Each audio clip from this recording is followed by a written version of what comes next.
Time. It is a resource that everyone receives the same exact amount of.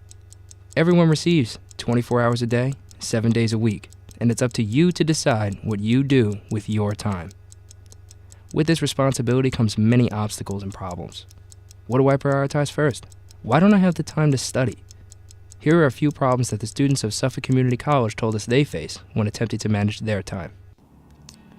Trying to fit in everything I have to do into just a day, because I got school, I have work, so it's hard to find time for just anything I have to do. So some days it's like I'm at school at 9:30 and I have work until 10. So where's the day? Like I have no time to do anything.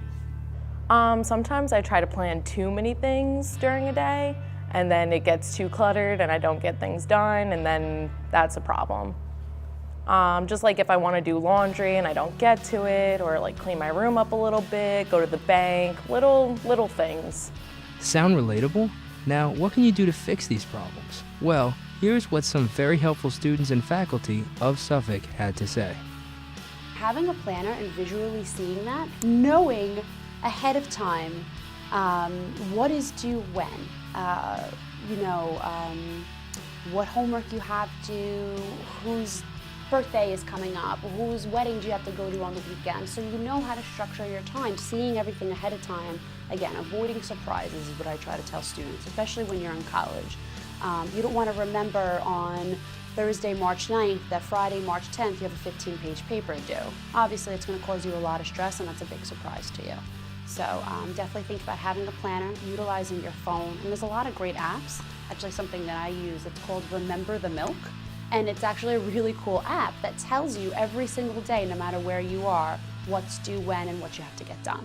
So one of the unique things about a community college student is that we recognize that our community college students have multitasking lives. Not only do they come to classes here at college, but many of our students also have things like jobs or responsibilities with family or other things that they need to do as well.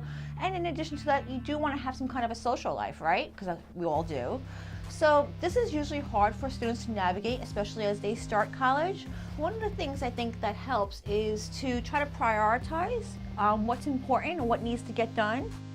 So having like a weekly structured schedule of when your classes are, when assignments are due, what days and times you're working, and then figuring out, at least for an hour every single day, to take time for yourself so you don't burn yourself out. So I too, as a college student, was the type that was easily distractible.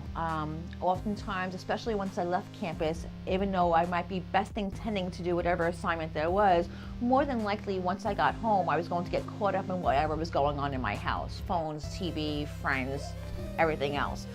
I find generally for students like that, if you can build in a break time on campus and lock yourself into one of those little rooms at the library, like a little study room, that's probably a better way to get assignments and things completed in a distraction-free environment. So what we need to do is, do I procrastinate?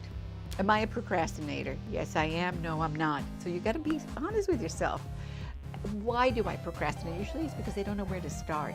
I have a term paper due. What I notice is that they postpone it because they don't even know how to get started. So you need to go for help. There's a writing center. We have a lot of resources. So use the resources that are here. They're free. Some studies that I've actually read, some psychological studies, say that students absorb the most information when they study for 20 minutes at a time, take a 10-minute break, then another 20 minutes, and then take another 10-minute break.